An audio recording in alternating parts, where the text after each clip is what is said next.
1989년 5월, 미국 전역의 TV 시청자들이 한 장의 조각상을 바라보고 있었습니다. 살아있는 사람의 얼굴을 본뜬 것이 아니었습니다. 18년 전 사진 몇 장을 보고 한 조각가가 만들어낸 예상 얼굴이었습니다. 지금쯤 이 사람은 이런 얼굴일 것이라는 일종의 추측이었죠. 그리고 그 조각상을 본 어느 시청자 한 명이 전화기를 들었습니다. 저는 닥터 쿠로보입니다. 오래된 이야기들을 수집하는 자입니다. 오늘은 18년 동안 완벽하게 숨어 살았던 한 남자의 이야기를 해드리겠습니다. 그가 붙잡힌 이유가 뭔지 아십니까? 경찰의 집요한 수사도 아니었고 목격자의 제보도 아니었습니다. 조각상이었습니다. 점토로 만든 얼굴 하나가 18년의 도주를 끝냈습니다. 그런데 그보다 더 이상한 것은 이 남자가 도망친 이유입니다. 뉴저지주 웨스트필드. 1971년 11월의 일입니다. 존 리스트라는 사람이 있었습니다.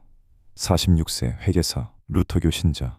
매주 일요일 교회에 나갔고 주일학교에서 아이들을 가르쳤습니다. 동네 사람들은 그를 조용하고 예의 바른 사람이라고 기억했습니다. 말수가 적고 항상 정장을 입고 다니고 이웃에게 먼저 인사를 건네는 사람. 그가 살던 집은 방이 19개짜리 빅토리아 양식 저택이었습니다. 뉴저지 힐사이드 애비뉴 431번지. 동네에서도 눈에 띄는 저택이었죠. 대리석 벽난로가 여러 개 있었고 천장에는 티파니 스테인드 글라스 채광창이 있었다는 이야기도 있었습니다. 겉으로 보면 완벽한 미국 중산층 가정이었습니다. 아내 헬렌, 어머니 알마, 딸 패트리샤 16세, 장남 존 주니어 15세, 막내 프레더릭 13세, 5 식구가 그 큰 저택에 살고 있었습니다. 여기까지는 완벽하게 평범합니다. 그런데 1971년 11월 9일 이후 이 가족은 세상에서 사라졌습니다. 처음에는 아무도 이상하게 여기지 않았습니다. 존 리스트가 학교와 직장에 미리 연락을 해뒀거든요. 가족이 노스캐롤라이나에 있는 처가에 몇 주 방문할 예정이라고. 우유 배달부에게도 쪽지를 남겼습니다. 당분간 배달 안 해도 된다고. 집안의 불은 계속 켜져 있었습니다. 라디오에서는 조용히 종교 음악이 흘러나왔습니다. 이웃들은 그냥 지나쳤습니다. 워낙 조용히 사는 가족이었으니까요. 그러다 11월이 12월로 넘어가면서 집안의 전구들이 하나씩 꺼지기 시작했습니다. 너무 오래 켜놔서 타버린 겁니다. 이상하다고 느낀 이웃이 경찰에 신고한 건 12월 7일이었습니다. 사건이 일어나고 거의 한 달이 지난 뒤였습니다. 경찰이 지하실 창문을 통해 집 안으로 들어갔습니다. 오르간 음악이 흘러나오고 있었습니다. 집안은 차갑고 어두웠습니다. 그리고 무도회장에 침낭 위에 3명이 누워 있었습니다. 패트리샤, 존 주니어, 프레더릭, 헬렌도 같은 방에 있었습니다. 3층 다락방에는 알마가 있었습니다. 카펫에 감싸인 채로 5명 모두 총에 맞아 숨져 있었습니다. 그리고 존 리스트는 없었습니다. 경찰이 집안을 뒤지다가 편지 한 통을 발견했습니다. 5장짜리 손편지였습니다. 교회 목사에게 쓴 것이었는데 집안에 그냥 놓여 있었습니다. 편지의 내용은 잠시 후에 말씀드리겠습니다. 그 전에 먼저 이 남자가 어떤 사람이었는지 좀 더 알아야 합니다.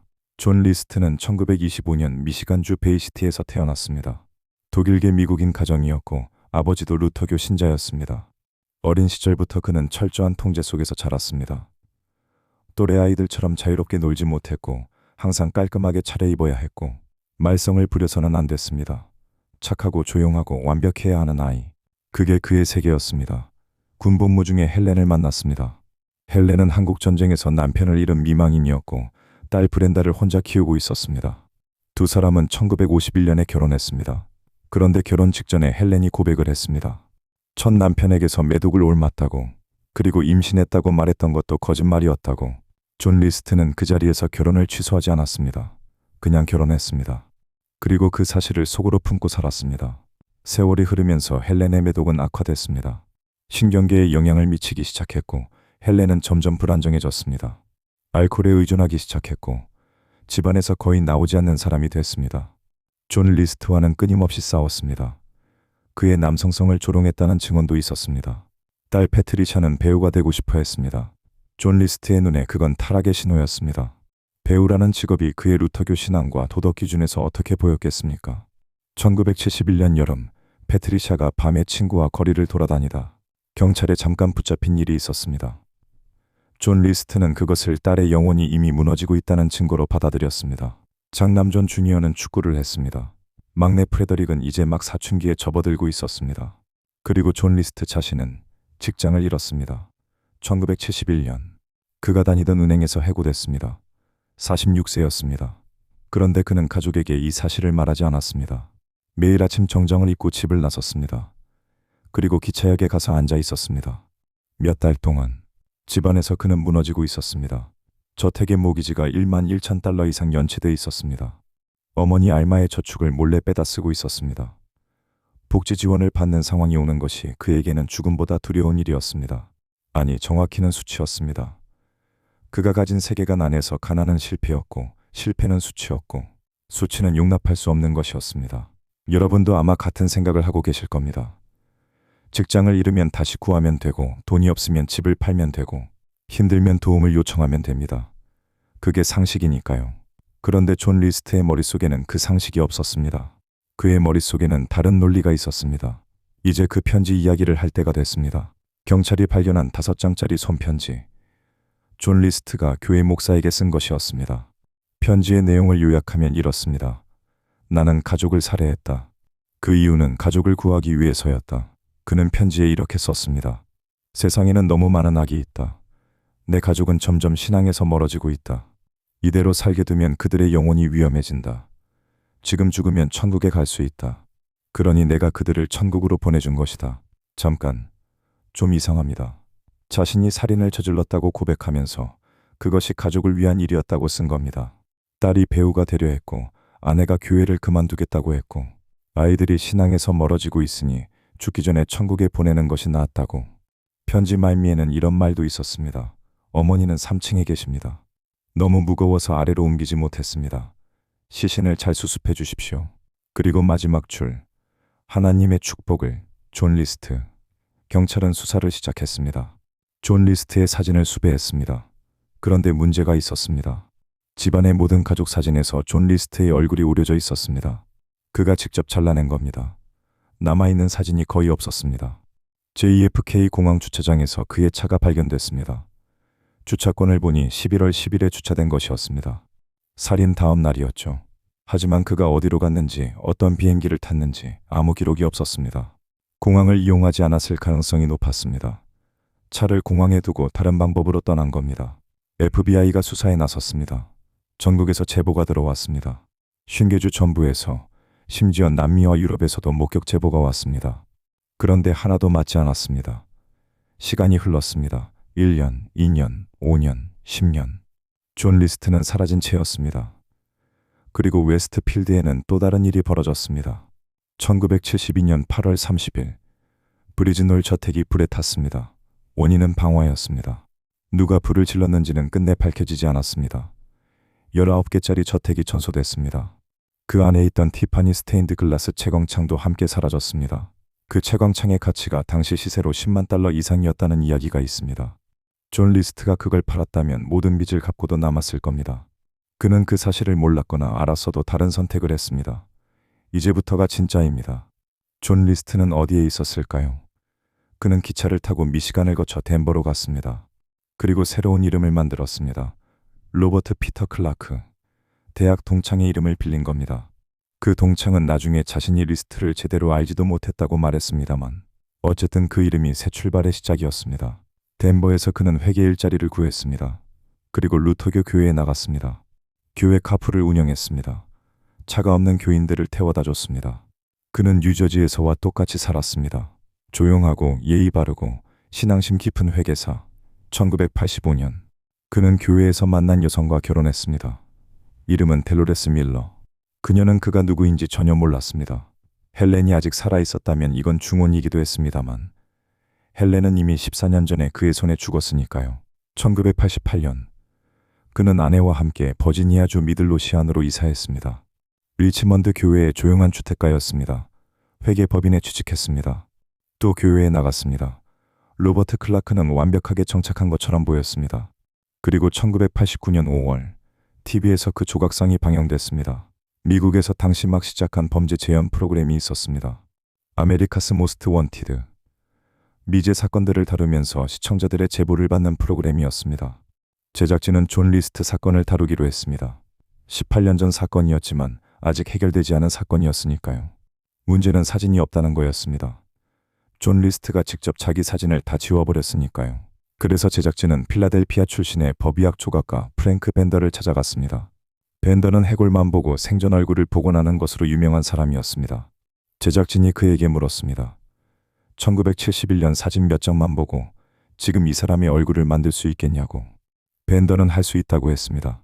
그는 18년간의 노화를 계산했습니다. 살이 어떻게 처지는지, 주름이 어디에 생기는지, 귀가 어떻게 변하는지, 그리고 점토로 얼굴을 빚었습니다. 46세였던 존 리스트가 64세가 됐을 때의 얼굴을. 그 조각상이 방송에 나왔습니다. 여러분이라면 어떻게 하셨겠습니까? TV에서 어느 노인의 얼굴 조각상을 보고 아는 사람이라고 생각하셨겠습니까? 오하이오에 사는 한 여성이 그 조각상을 보고 전화를 들었습니다. 그녀는 예전에 덴버에서 리스트의 이웃이었습니다. 그 조각상이 자신이 알던 로버트 클라크와 너무 닮았다고 했습니다. 그리고 그 로버트 클라크가 지금 버지니아에 살고 있다는 것도 알고 있었습니다. 방송이 나간 지 2주가 채 안 된 1989년 6월 1일, FBI 요원들이 버지니아 리치먼드의 한 회계 법인으로 들어갔습니다. 그들은 로버트 클라크를 찾았습니다. 그는 자신이 존 리스트가 아니라고 했습니다. 자신은 로버트 클라크라고 했습니다. 지문을 채취했습니다. 1971년 존 리스트가 총기 허가를 신청할 때 남긴 지문과 대조했습니다. 살인 한 달 전에 찍어둔 지문이었습니다. 일치했습니다. 그는 그래도 부인했습니다. 몇 달을 더 부인했습니다. 체포되고 뉴저지로 이송된 뒤에도 계속 부인했습니다. 결국 1990년 2월, 체포된 지 8개월이 지나서야 자신이 존 리스트임을 인정했습니다. 18년 5개월 22일 만이었습니다. 재판이 시작됐습니다. 변호인은 그가 강박적 성격 장애를 앓고 있었고 당시 정신적으로 온전하지 않은 상태였다고 주장했습니다. 재정 위기와 우울증이 겹쳐 판단 능력이 손상됐다고. 일리가 있어 보입니다. 그런데 말이죠. 검찰 측 정신과 의사가 법정에서 이렇게 말했습니다. 존 리스트는 살인을 저지르는 내내 자신이 무엇을 하는지 알고 있었다. 그것이 도덕적으로도 법적으로도 잘못된 일이라는 것을 알고 있었다. 그러면서도 했다. 리스트 자신도 인터뷰에서 이렇게 말한 적이 있었습니다. 재정 상태가 너무 나빠져서 다른 탈출구가 없어 보였다. 그래서 결정했다. 다른 탈출구가 없어 보였다. 그래서 5명을 죽였다. 1990년 4월 12일 배심원단이 판결을 내렸습니다. 5건의 1급 살인 모두 유죄. 선고 공판에서 판사가 말했습니다. 존 에밀 리스트는 후회도 없고 명예도 없는 사람입니다. 18년 5개월 22일이 지난 지금 헬렌, 알마, 패트리샤, 프레더릭, 존 주니어의 목소리가 무덤에서 일어날 때가 됐습니다. 판사는 5개의 종신형을 선고했습니다. 그것도 동시가 아니라 순차적으로. 한 형기가 끝나면 다음 형기가 시작되는 방식으로. 이론상 125년이 넘는 형량이었습니다. 가석방은 없었습니다. 존 리스트는 뉴저지 주립교도소에 수감됐습니다. 2002년 그는 ABC 뉴스 앵커 코니 청과 인터뷰를 했습니다. 기자가 물었습니다. 후회합니까? 그는 이렇게 말했습니다. 천국에 가면 걱정이 없을 겁니다. 가족들이 저를 용서했거나 아니면 무슨 일이 있었는지 기억하지 못할 테니까요. 저도 오래 살았습니다만 이건 좀 다릅니다. 용서를 구하는 것이 아니라 피해자들이 기억을 못할 거라는 기대를 하고 있었습니다. 그게 그의 후회의 전부였습니다. 2008년 3월 21일 존 리스트는 폐렴 합병증으로 교도소에서 사망했습니다. 82세였습니다. 그가 살아있는 동안 패트리샤의 드라마 선생님이었던 에드윈 일리아노의 증언이 공개됐습니다. 그는 사건이 일어나기 며칠 전 패트리샤를 차로 집에 데려다 준 적이 있었습니다. 그 차 안에서 패트리샤가 흐느끼며 말했다고 합니다. 아버지가 가족 모두를 죽이겠다고 했다고. 패트리샤는 알고 있었습니다. 알고 있으면서도 집으로 돌아갔습니다. 아마 설마 했겠죠. 진짜로 그럴 사람이 아니라고 생각했겠죠. 가장 무서운 것은 이것입니다. 존 리스트는 체포되기 직전까지 매주 일요일 교회에 나갔습니다. 찬송가를 불렀습니다. 이웃들에게 인사를 건넸습니다. 버지니아에서 그를 알던 사람들은 그가 체포됐다는 소식을 듣고 믿지 못했습니다.